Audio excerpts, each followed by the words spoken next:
नमस्कार दोस्तों, big talk with ऋषि पांडे में आपका स्वागत है।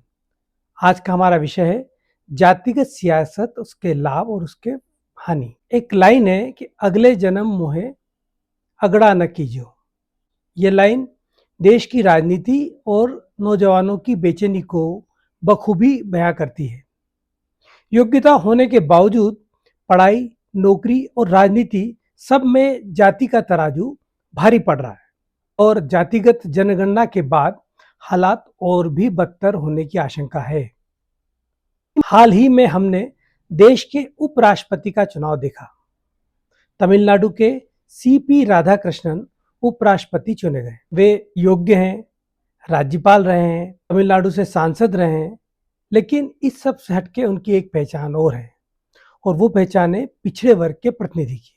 यह जो पहचान है वह मौजूदा राजनीति की कड़वी हकीकत है। जाति सब पर हावी है, वरना क्या वजह थी कि मनोहर लाल खट्टर की जगह हरियाणा में साहब सिंह सैनी को मुख्यमंत्री बनाया जाता, मध्य प्रदेश में शिवराज सिंह चौहान की जगह मोहन यादव को बनाया जाता, गुजरात में विजय रूपाणी को हटाकर भूपेंद्र पटेल को यह जवाबदारी सौंपी जाती, ओडिशा में मोहन चरण दास मांझी और छत्तीसगढ़ में विष्णुदेव साय को जो मुख्यमंत्री बनाया गया उसमें कहीं ना कहीं जाति और वर्ग की भी अहमियत थी, जो कि तमाम योग्यताओं पर भारी पड़ गई।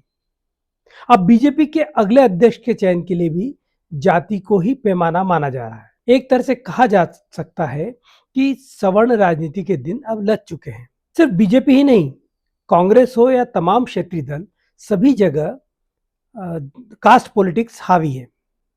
सब इसी चक्कर में उलझे हुए हैं। ज्यादातर क्षेत्रीय दल तो बने ही इस आधार पर हैं, मतलब जातियों की संख्या के आधार पर ही क्षेत्रीय दलों का गठन हुआ है।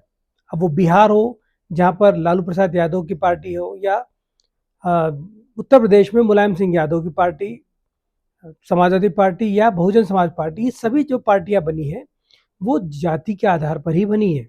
बीजेपी पहले जातिगत जनगणना का विरोध करती थी क्योंकि जातिगत राजनीति उसका गेम प्लान नहीं था। इसकी वजह थी कि उसका जो मातृ संगठन है राष्ट्रीय स्वयंसेवक संघ, वह सामाजिक समरसता और राष्ट्रीय एकता की बात करता रहा है।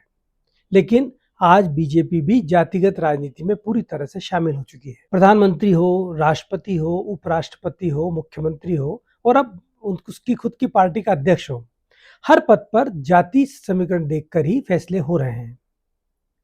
बीजेपी ने आदिवासी वर्ग से द्रौपदी मुर्मू को राष्ट्रपति बनाया। इससे पहले दलित वर्ग से रामनाथ कोविंद को राष्ट्रपति बनाया। खुद प्रधानमंत्री नरेंद्र मोदी ओबीसी वर्ग से आते हैं। तो तमाम जो बड़े फैसले हो रहे हैं वो जाति को ध्यान में रखकर ही किए जा रहे हैं। पहले बीजेपी को ब्राह्मण बनियों की पार्टी कहा जाता था, लेकिन आज उसने दलितों और पिछड़ों में भी गहरी पैठ बना ली है। आइए अब हम गठबंधन की राजनीति की गांठ खोलते हैं। बिहार और यूपी की राजनीति तो जाति गठबंधनों पर ही टिकी हुई है। अब बिहार में नीतीश कुमार को साथ में रखने के लिए बीजेपी को यादव और कुर्मी नेतृत्व को आगे करना पड़ रहा है। उसके जो बाकी के अलायंस पार्टनर है, मतलब मसलन चिराग पासवान की पार्टी हो, जितिन राम मांझी की पार्टी हो, ये भी सब जाति आधारित पार्टियां हैं।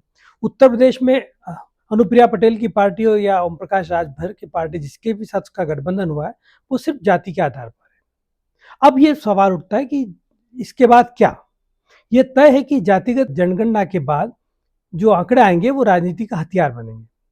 आर्थिक स्थिति से किसी को कोई मतलब नहीं, सबका ध्यान होगा कि जिसकी जितनी आबादी उसकी उतनी हिस्सेदारी, और यहीं से शुरू होगा नया सामाजिक तनाव। जाति गणना के बाद पिछड़ा वर्ग और ताकतवर होकर उभरेगा। जब ये पिछड़ा वर्ग जब ताकतवर होगा और उसको उसकी वास्तविक संख्या का आभास होगा तो वो आरक्षण का कोटा बढ़ाने की मांग करेगा। अब एक सवाल यह भी उठता है कि हर जाति आरक्षण में क्यों शामिल होना चाहती है? कारण साफ है, सस्ती या मुफ्त शिक्षा, कम अंकों में प्रवेश, सरकारी नौकरी में प्राथमिकता आरक्षण, ऋण आवास में छूट, छात्रवृत्ति, नौकरी के लिए और शैक्षणिक योग्यता के लिए उम्र में छूट और राजनीतिक प्रतिनिधित्व में प्राथमिकता। लेकिन इसका असर क्या होगा, इस पर भी सबको सोचना होगा, क्योंकि इसके दूरगामी परिणाम हो सकते हैं। इसका असर ये होगा कि सवर्णों के लिए अवसर और सीमित होते जाएंगे, सामाजिक असंतुलन बढ़ेगा और अगर हालात ऐसे ही रहे तो लोग सड़कों पर उतर सकते हैं। तो दोस्तों, जातिगत राजनीति क्या यह सामाजिक न्याय का रास्ता है या समाज को और बांटने का खेल? आपको क्या लगता है? जातिगत जनगणना से समानता आएगी या असमानता की खाई और गहरी हो जाएगी? कमेंट में अपनी राय जरूर दें। अगर वीडियो अच्छा लगा हो तो लाइक, शेयर और सब्सक्राइब करना बिल्कुल मत भूलिए। मिलते हैं अगले एपिसोड में एक और बिग टॉक के साथ। जब तक के लिए नमस्कार, जय हिंद, धन्यवाद।